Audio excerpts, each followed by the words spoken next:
Good morning student.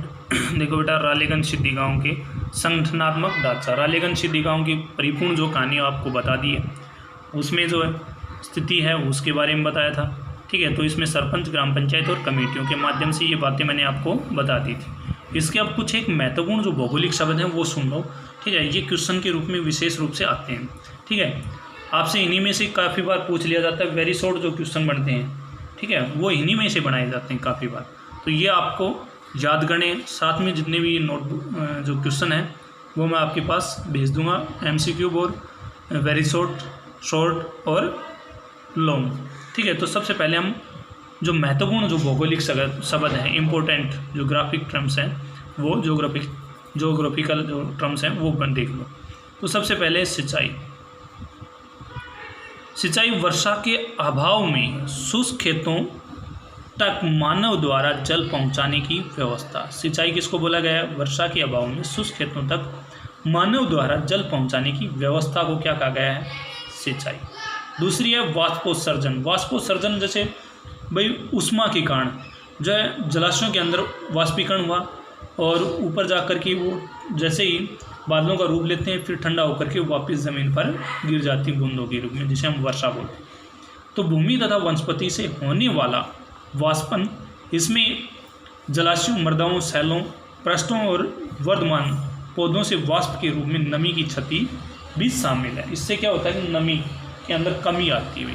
ठीक है, वाष्पीकरण के माध्यम से जो है पानी कहाँ चला जाता है? वायु के अंदर मिल जाता है। ठीक है, उसके बाद है मानसून विच्छेद तथा विभंगता। मानसून विच्छेद तथा विभक्ता। तो दक्षिण पश्चिम मानसून काल में एक बार कुछ दिनों तक वर्षा होने के बाद यदि एक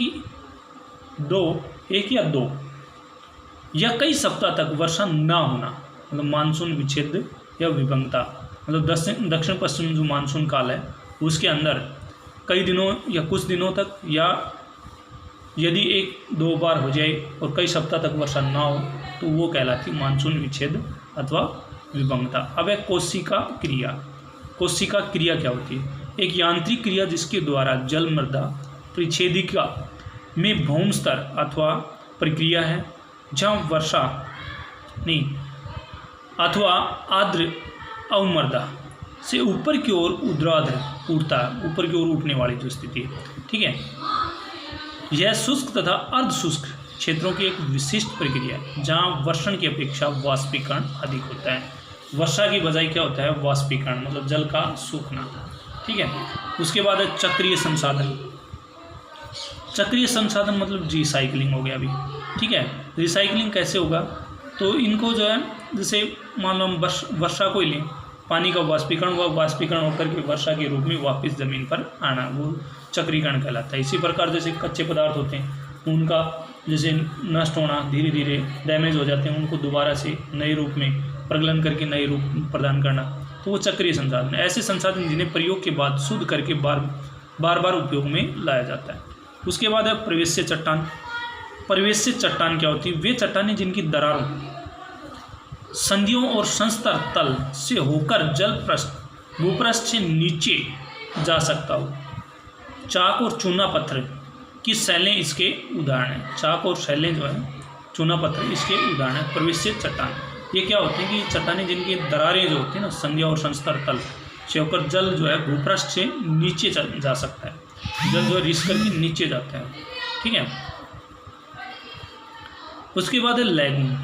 हिंदी भाषा में इसे अनूप कहते हैं। हिंदी भाषा में इसे क्या कहेंगे? अनूप। यह खारे जल का वह क्षेत्र होता है जो सागर तट पर निमन रेत के किनारे द्वारा सागर से अलग किया हुआ होता है। इसके अतिरिक्त अटाल से घिरा झील के समान जल का क्षेत्र भी लैगून कहलाता है। मतलब ये समुद्र से अलग, ठीक है, एक झील के रूप में वो लैगून कहलाती है। ठीक है, जैसे चिल्का झील है खारे पानी की, ठीक है, लैगून के रूप में। उसके बाद है पशजल। पशजल किसी नदी से संलग्न वह स्थिर जल क्षेत्र जो नदी की धारा से प्रभावित नहीं होता। पशजल जो क्षेत्र है जो नदी की धारा से प्रभावित नहीं होता, मतलब उसमें कोई प्रभाव नहीं पड़ता, उसमें प्रवाह गति अत्यंत कम होती है, उसकी गति जो है वो बहुत ही धीमी होती है। यह क्षेत्र उस स्थान पर तेजी से विकसित होता है जहाँ सरिता दो भागों में बढ़ जाता है, मतलब मेन एक सरिता दो भागों में बढ़ जाती है, जिसे डेल्टा बोलते हैं, ठीक है, उपस जल। अथवा जहाँ नदी विसर्प बनाती है और गुम्फित होती है, विसर्प और गुम्फित दोनों प्रकार की। उसके बाद है फ्लोराइड। फ्लोराइड पानी के अंदर जो है रासायनिक जो यौगिक होते हैं उनकी मात्रा का बढ़ जाना, जिससे जो है काफ़ी बीमारियां होती हैं फ्लोराइड के कारण, जैसे दांतों का के अंदर जो कमी आना, क्षय उत्पन्न होना, कमज़ोर होना, हड्डियों कमज़ोर होना, जल के अंदर सबसे ज़्यादा मात्रा में। इसीलिए हम आरओ प्लांट लगाते हैं, आरओ का पानी पीते हैं। क्यों? क्योंकि उस फ्लोराइड को कम करने के लिए जल को शुद्ध किया जाता है। फ्लोरीन या रासायनिक यौगिक जो दांतों को क्षय से बचाता है, ठीक है।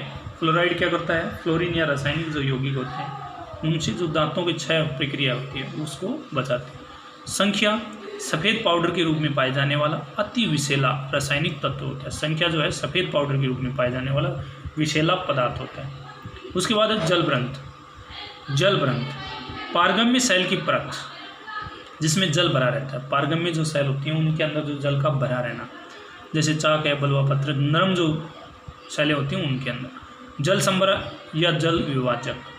जल संभर या जल विभाजक वह उथली सीमा जो विभिन्न अपवा तंत्रों की बहने वाली सरिताओं के शीर्ष भागों को पृथक करती हैं।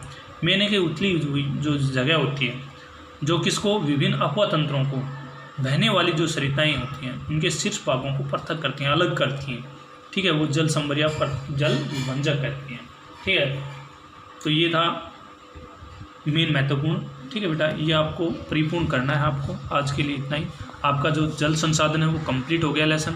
इसके एमसीक्यू सभी जो है वेरी शॉर्ट वो मैं आपके पास सेंड करूँगा, ठीक है। आपको फेयर नोटबुक के अंदर लिखने हैं सारे क्वेश्चन। ये क्वेश्चन बन रहे हैं, इनको अच्छे से याद रखना। ये बहुत ही महत्वपूर्ण शब्द हैं और इन्हीं में से वेरी शॉर्ट क्वेश्चन बहुत सारे बनते हैं। लगभग जो है क्वेश्चन जो है इन्हीं में से पूछे जाते हैं, ठीक है। तो ये अच्छे से याद रखना।